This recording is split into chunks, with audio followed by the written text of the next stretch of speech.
events, lectures, parties, whatever, and you'd like to bring a donation of food, feel free. We're having people collect those up, and we'll deliver them to the needy when we get sufficient quantities. I mean, I don't want to go looking for a homeless person with 1 can of green beans. So when we get a bag, especially if we don't have a can opener. Yeah. And one of the reasons for doing this is, there are a lot of people who are concerned. They like to donate to charities. Many of us do, and many of us have in the past, and donated through religious organizations or partially religious organizations, just because there aren't a whole lot of other options. But the claim that there aren't any atheist charities it's nonsense. There's a lot of them out there, and in fact, there are many charities. They're not religious in any way. It's not that you need an atheist charity. It's that you need a charity that isn't being run by a religious organization, or more specifically, that isn't siphoning off funds to support that religious organization. There are plenty, agenda, yeah. There are plenty of religious charities that I'm sure are great, where they keep it separate, and I'd like to see them continue to keep it separate. But we'll take some food donations for the needy and things like that. A little while ago, a caller said that he did not know how to respond to the argument. Basically, the argument was that with atheism, there is no overall morality. Anything's acceptable to go. But with Christianity, you have a system of morality that is absolute and standard and good. I just want to give a quick response, which I find particularly effective to it. Okay, go for it. Basically, the problem when a Christian asks you this, he's basically giving you a choice.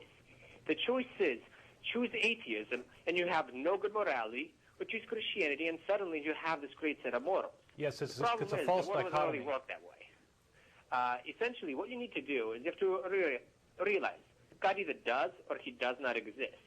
If he does exist, yes, us atheists, we're screwed.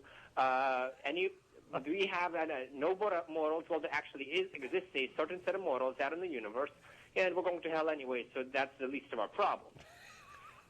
However, if God does not exist, then basically we have a choice of either going by the morals set by a series of Bronze or Iron Age shepherds and nomads and warriors who, trying to do the best they can, or we can go by the morals set about by the greatest philosophical and scientific minds for the past several thousand years of human culture. I might say that, once you realize that the question is, does God exist or does he not? Once you answer that question, you came to the conclusion, yeah, probably God does not exist. That's when you see why we should adapt the atheist set of morals and not the Christian set of morals, assuming there is an atheist set of morals. But, that's a whole different topic altogether. Yeah, and definitely a different topic. And while I like, I won't even knock it. I like the point that you're making, especially with reliance on the greatest thinkers that have come before us. I think that's one of the reasons why we see there's this idea that there's some kind of intrinsic moral code is, as far as I can tell, nonsense. But it sure seems that way, and the reason it seems that way is because we're all people. We're all similar. We are often in similar circumstances. We have similar goals, life, health, etc.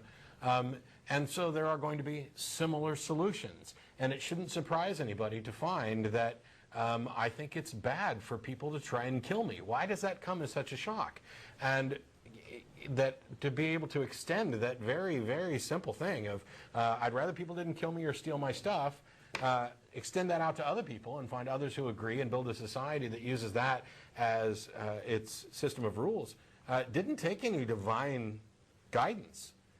This is this is simple thought. Then when you expand on that by relying on what some of the greatest thinkers of the past few thousand years have come up with, you see that the moral codes have shifted, and they have shifted precisely as our understanding of action, cause and effect, and our perception of the extent of our actions has been understood.